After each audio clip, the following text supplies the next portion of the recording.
Glória a Deus. Queridos irmãos, eu vos saúdo com a paz do Senhor Jesus. Quero louvar a Deus pela boa oportunidade que Ele nos dá de estarmos aqui reunidos em Seu nome, em um culto como este, culto de missões, culto que amamos e louvamos ao Senhor por poder participarmos de momentos como este com a Igreja do Senhor. Quero louvar a Deus pela vida do pastor Felipe, servo de Deus, nosso amigo, que Deus continue abençoando a sua vida. Sempre estamos juntos nos trabalhos, nas viagens, servindo ao Senhor Jesus, e louvo a Deus por sua amizade.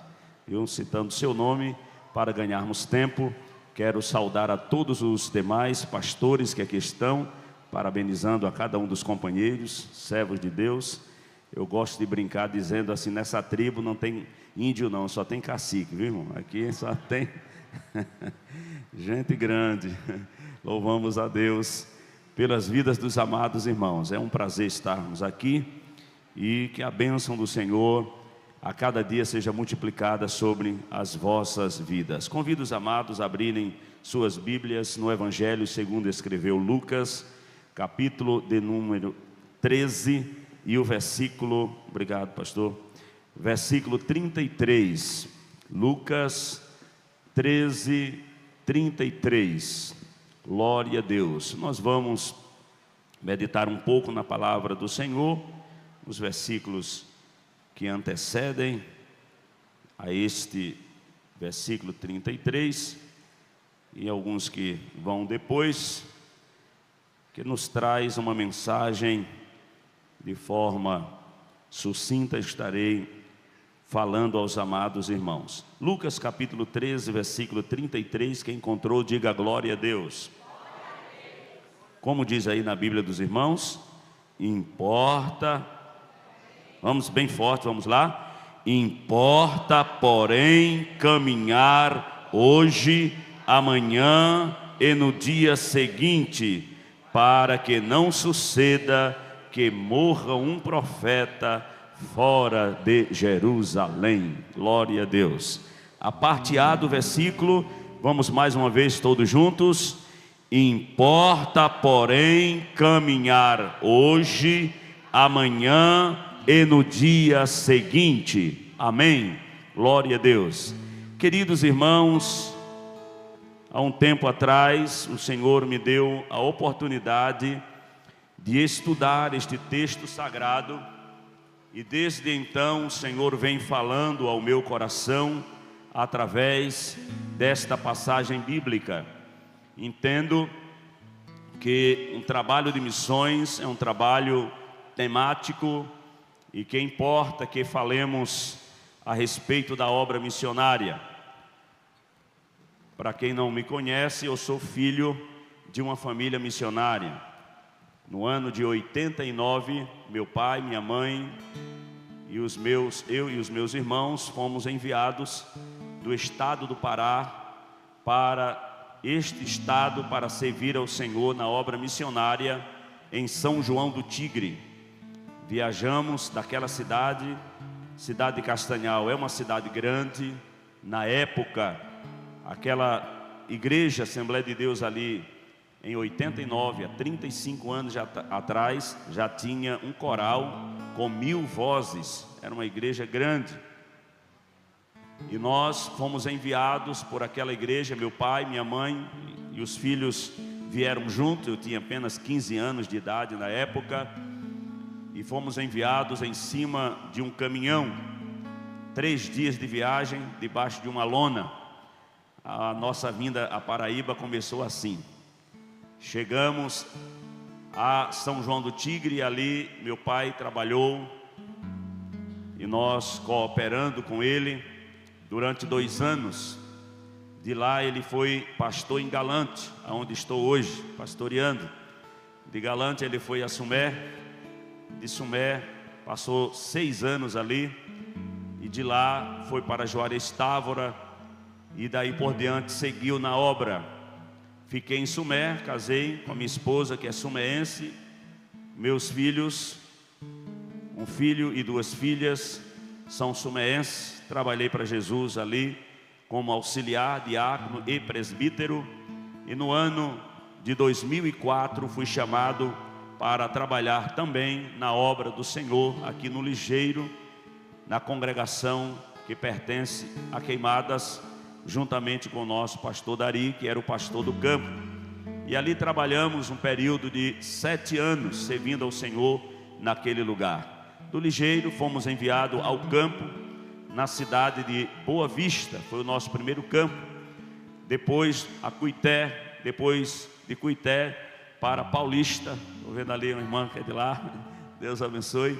Paulista, e de Paulista agora o Senhor nos enviou para Galantes, e aqui estamos servindo ao Senhor, sempre na obra, durante todos estes 35 anos vividos aqui na Paraíba. Voltando ao texto que nós lemos, eu vejo aqui uma palavra do Senhor para nós, para os missionários de todas as idades que aqui estão. O Senhor dizendo que a despeito de qualquer situação adversa, a despeito de qualquer levante do inimigo, importa, porém, caminhar. Hoje, amanhã e depois de amanhã. É que o texto sagrado nos diz, voltando um pouco os versículos para o versículo 31, a palavra do Senhor nos diz que os fariseus, eles trouxeram uma mensagem de Jesus, ou melhor, de Herodes para Jesus. Os fariseus trouxeram uma mensagem de Herodes para Jesus. Chegaram até Jesus e disseram: Jesus, Herodes mandou te dizer, ou eles disseram: retira-te daqui, porque Herodes quer matar-te. Jesus entendeu o que significava aquela mensagem trazida pelos fariseus, e Jesus disse a eles: diga àquela raposa que eu vou continuar aqui hoje, amanhã e depois da manhã, e enquanto eu estiver aqui, vou expulsar demônios, vou curar enfermos, haverá milagres. Aleluia! Quantos estão sentindo Deus aqui presente? Enquanto você permanece na casa de Deus, na presença de Deus, na missão que Deus te entregou, milagres, maravilhas vão acontecer através da tua vida, para a glória do Senhor nosso Deus. Quem sabe uma olhada rápida, quem olha de relance para esse texto, não consiga compreender a profundidade que há nele. A primeira coisa que nós podemos observar é que quem trouxe a mensagem para Jesus foram os fariseus. Fariseus, seu nome é um nome excelente, quer dizer santo, separado. Eram os religiosos da época de Jesus, que nunca foram amigos de Jesus, muito menos do ministério de Jesus. Sempre eles perseguiam Jesus, tentavam colocar Jesus em alguma cilada, e Jesus, com a sua sabedoria, ele se saía de todas elas. E agora eles se fazem de amigos de Jesus, para fazer Jesus parar e sair dali, ir adiante, para não fazer a obra que tinha de fazer naquele lugar. E Jesus entendeu todo aquele negócio. Aqui nós aprendemos, queridos irmãos, que Satanás, ele usa aquelas pessoas que muitas vezes foram opositoras do nosso ministério, para se fazer de amigos, para nos fazer parar. Mas eu estou dizendo aqui que o Deus desta igreja abrirá olhos de crentes para entender a artimanha de Satanás, e você não vai parar de pregar a palavra, o evangelho, por causa de levante, seja lá de quem for. Eu ouvi o testemunho de um pastor que, quando jovem, ele pregou no culto ou ele cantou em um dos cultos da mocidade, e quando ele voltou para o seu lugar, um irmão, um amigo jovem que estava do lado dele, disse: rapaz, você subtonou, você saiu do tom, você desentoou. E aquela palavra entrou no coração daquele jovem, e ele disse que nunca mais ia cantar. Ficou muito triste. Passou uns dias, chegou a festividade do departamento, o pregador não veio por algum motivo e o pastor colocou aquele jovem para pregar na festividade do departamento de jovens. E ele pregou, e ele disse que pregou sobre Zaqueu. Colocou Zaqueu na árvore, desceu Zaqueu da árvore, levou Jesus para a casa de Zaqueu e no final fez o convite. 5 pessoas aceitaram Jesus, vieram à frente naquele dia. E ele desceu alegre para o lugar dele e sentou do lado daquele dito irmão. E aquele irmão mais uma vez disse para ele: rapaz, tanto texto que tem na Bíblia, você foi falar logo de Zaqueu em uma festividade?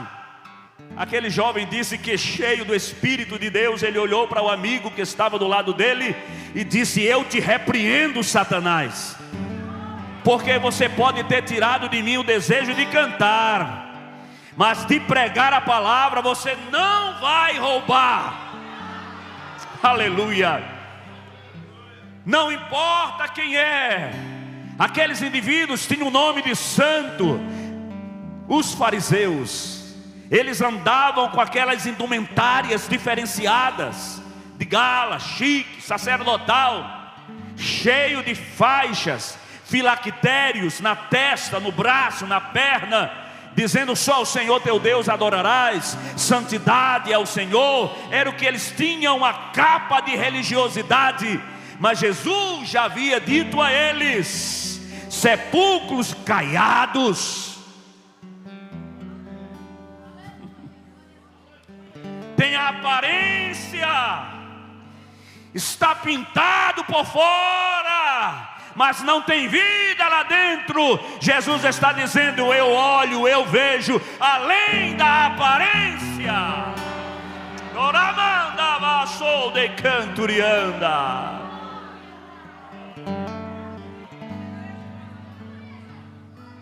Deus me deu uma palavra alguns anos atrás acerca dos empecilhos da obra missionária. E um dos empecilhos são os opositores da obra que se levanta. Procure um homem de Deus e pode ter certeza que ele tem alguém que se opõe ao chamado dele, ao ministério dele. Qualquer um aqui. É assim ou não é? Não espere aplausos. Se Deus te chamou, quem tem que ter certeza da chamada é você. Pode levantar os religiosos. Eu sou missionário, viu, irmãos? Fui agente de missões, secretário de missões muito tempo. Até essas bandeiras que tem aqui incomodam muita gente na igreja, os religiosos. Para que isso? Para que esse negócio? Eu sei o que eu estou falando. Mas Jeová está dizendo: fariseu, Deus vai colocar você no seu lugar. Mas eles trouxeram uma mensagem de quem, irmãos? De Herodes. E Jesus chamou Herodes de: diga àquela raposa que eu vou ficar aqui. Já tentaram arrancar você daqui? Já tentaram botar você para fora? Já disseram que você não se encaixa aqui? Aleluia! Mas Jeová chegou na casa para dizer: fique aí até que a obra seja completa.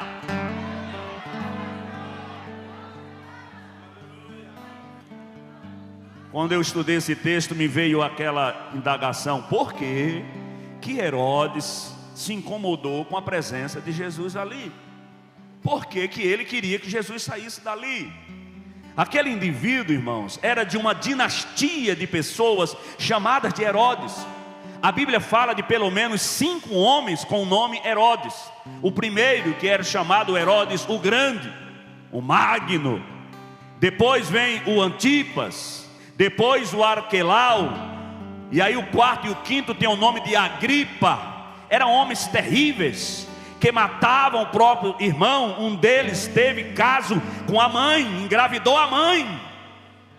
O bicho era ruim, era uma dinastia de gente ruim. E ele certamente ouviu a fama de Jesus, que andava por toda parte pregando o evangelho. E aonde Jesus chegava, as multidões afluíam a ele. E ele ficou sabendo: Jesus está passando na tua área de governo, na tua área de atuação. Aquele indivíduo, irmãos, não era um fulano de tal qualquer. Aquele que Jesus chamou de raposa era um tetrarca. O que isso significa? Ele dominava, reinava, conduzia uma quarta parte da Transjordânia. Era uma área grande, o cara era poderoso. E ele soube que Jesus estava passando na área de domínio dele. E quem sabe ele pensou: esse Jesus já fez e já juntou muita gente por aí, mas nesta tetrarquia da Transjordânia, quem manda sou eu. Diga para ele ir embora. Em vez de Jesus ficar com medo, Jesus falou: diga aquela raposa. Por que Jesus chamou Herodes de raposa? Foi outra indagação que veio ao meu coração, e eu fui procurar saber por quê Jesus chamou Herodes de raposa. Se você olhar no dicionário da língua portuguesa, nós vamos entender que chamar alguém de raposa é chamar ele de esperto, de malandro, alguém que gosta de dar uma volta no outro. É a raposa. Chamar alguém um enganador, sabemos que a raposa é da família dos canídeos. E este epíteto que é dado à raposa, repito, é chamar alguém, dizer que alguém é enganador. E quando Jesus disse para aquele tetrarca, aquele rei, que ele ia permanecer ali e o chamou de raposa, Jesus estava dizendo: eu estou entendendo a tua artimanha, o que você quer fazer. Mas Jesus disse: eu não vou sair daqui não, eu vou continuar aqui. Chamar alguém de raposa é fazer como os inimigos de Neemias falou para ele. Quando Neemias edificava um muro, eles disseram: até uma raposa derruba esse muro. O que isso quer dizer? Um animal pequeno, frágil, derrubaria. Jesus estava dizendo: Herodes, tu és uma raposa, tu és um esperto, um animal frágil. Mas todo crente sabe que na tipologia bíblica, Jesus, ele é o leão da tribo de Judá. E o que é uma raposa perto do leão da tribo de Judá? Jeová está dizendo aqui: os Herodes estão por aí, as raposas estão por aí, mas conosco. Quem tem certeza que ele está conosco? Conosco está o leão da tribo de Judá. Aleluia. Existem muitas raposas por aí que se levantam para nos fazer parar. Eu lembro do testemunho de uma jovem que em uma cidade grande, eu ouvi esse testemunho há muitos anos. Ela ia para a igreja e no caminho, atravessando uma rua, um moço parou no carro do lado dela e disse: jovem, você está indo para aquela igreja ali na frente? E ela disse: sim. Entre aqui que eu vou te dar carona, vou deixar você lá. E ela disse: não vou fazer isso, eu não te conheço, como é que eu vou entrar no carro de um desconhecido? E ela disse: ele disse: não se preocupe, irmã, eu sou crente, eu estou indo para lá, pode entrar. E a jovem entrou dentro do carro. E quando aproximou-se da igreja, em vez do indivíduo parar, ele acelerou para passar direto. E olhou para ela cheio de demônio e disse: você pensa que está aqui com ovelha? Eu sou um lobo. Foi o que ele disse para ela. E ela olhou para ele agora cheia do Espírito Santo de Deus e disse: e você sabe quem é que está aqui? Ele arregalou os olhos e disse: não, quem é? E ela cheia de autoridade disse: comigo está o leão da tribo de Judá. Aleluia. Aquele indivíduo parou o carro com medo e disse: eu não sei o que foi que aconteceu comigo. Quando você disse esse negócio aí, desce do meu carro, vai embora. E ela saiu glorificando o nome do Senhor.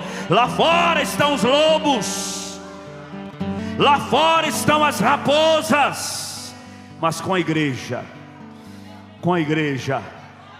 está o leão da tribo de Judá.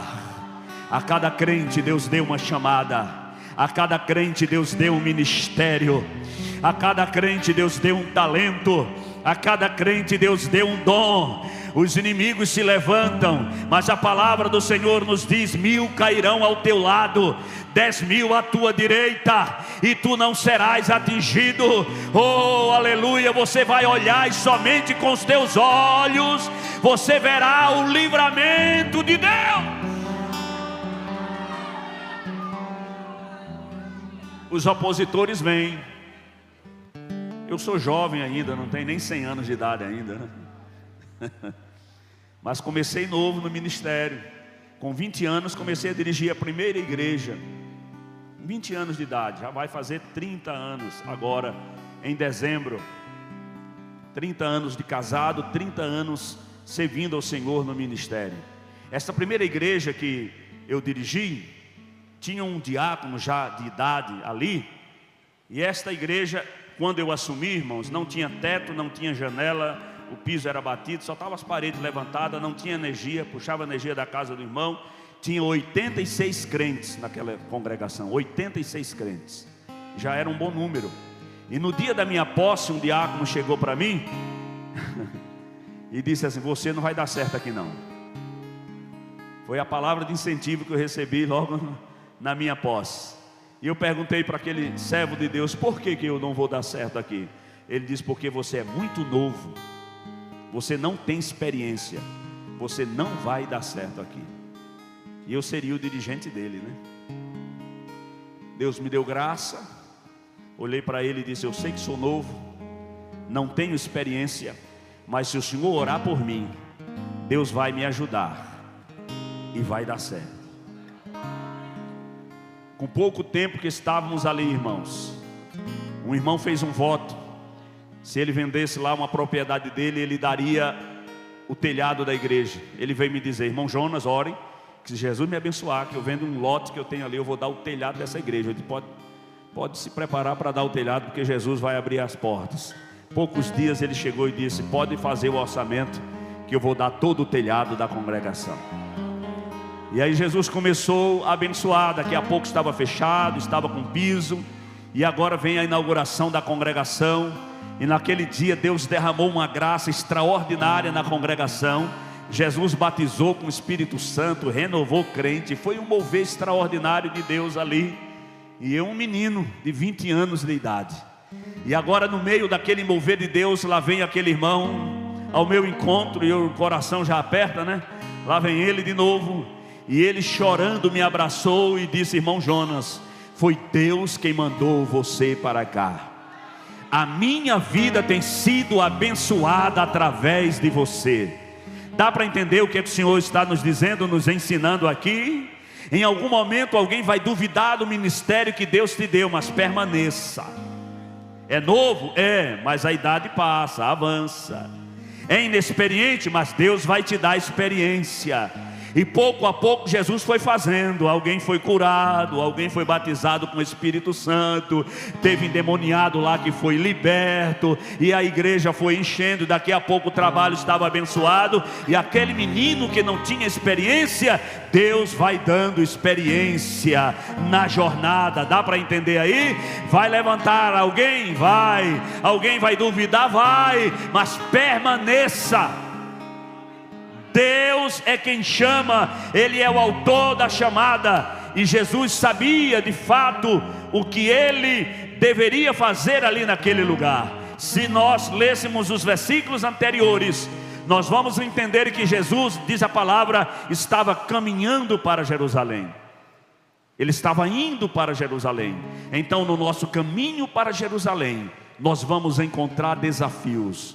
Mas até chegar lá, enquanto estivermos aqui, não pare, não desista, não desanime, não volte atrás, não perca a esperança, não perca a fé. A luta, a dificuldade, há problemas e há escassez, mas o Senhor é o provedor de todas as coisas.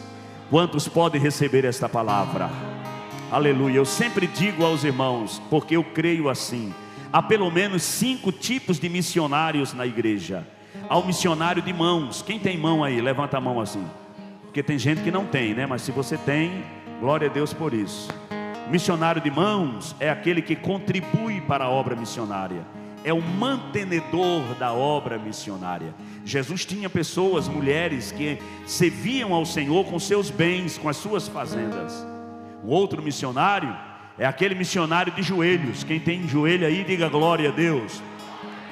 É aquele que dobra os joelhos para orar pela obra missionária todos os dias. Um outro tipo de missionário é o missionário de pés. Aquele que diz a palavra, quão formosos são os pés dos que anunciam boas novas, dos que anunciam o evangelho de Cristo. O quarto tipo de missionário é aquele que prega a palavra de Deus com a sua voz.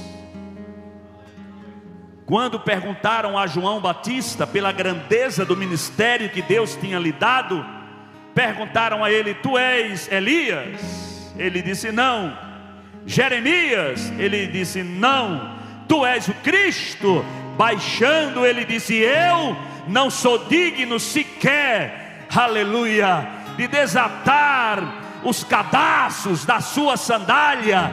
Ele disse, eu vos batizo com água para arrependimento de pecados, mas aquele que vem após mim é mais poderoso do que eu, ele vos batizará com Espírito Santo e com fogo. Então quem és? Ele diz, eu sou uma voz que clama na Malvina, em Campina Grande, na Paraíba, no Brasil, no circo de oração, no matutino, na campanha de visitas, no culto de missões, aleluia, lá no hospital, lá no presídio, você tem voz. Lá onde você trabalha, lá para o teu patrão, lá para o teu funcionário, para o teu amigo, você tem voz.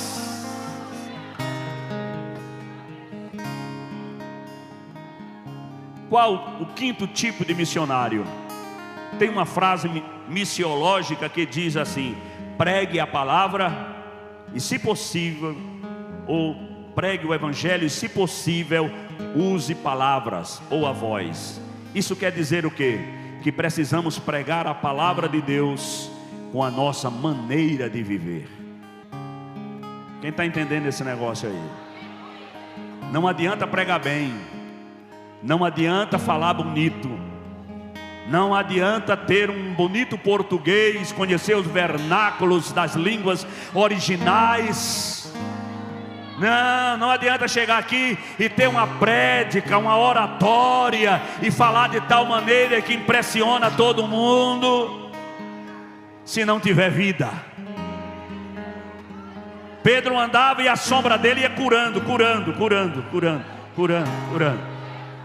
Elias andava e a mulher dizia, eu vejo que este homem que passa por aqui é o santo homem de Deus.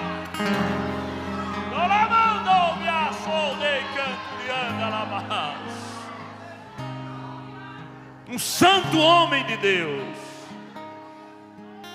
Eu ouvi a história de um moço que pregou em um culto muito bem, e alguém que estava sentado lá no meio disse, que palavra, que mensagem, que oratória. O homem é bom, ele conhece as escrituras, sabe muito da Bíblia, tem uma hermenêutica, uma homilética. O camarada fez todo aquele elogio. Que palavra, que mensagem.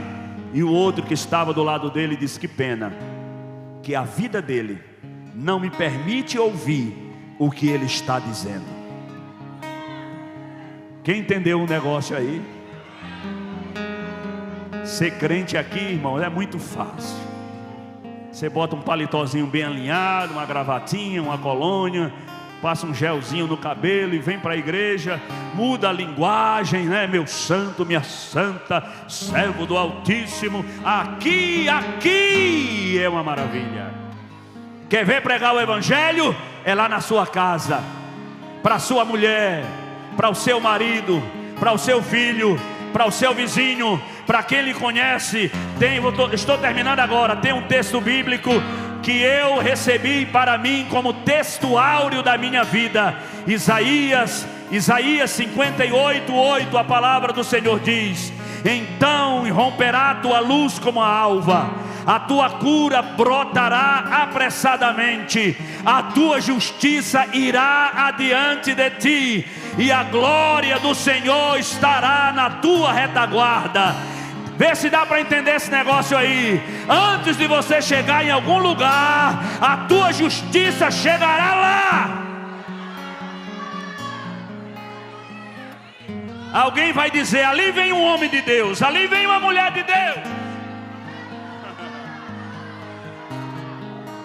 E quando você passar por lá, ficará um rastro da glória de Deus. Tem uma versão que esse versículo diz assim: a glória do Senhor estará por todos os lados. Na amizade, no relacionamento, no comprar, no vender, no namoro, lá no emprego, aonde você estiver. Depois que você passar, alguém vai dizer: por aqui passou um homem de Deus. Amém?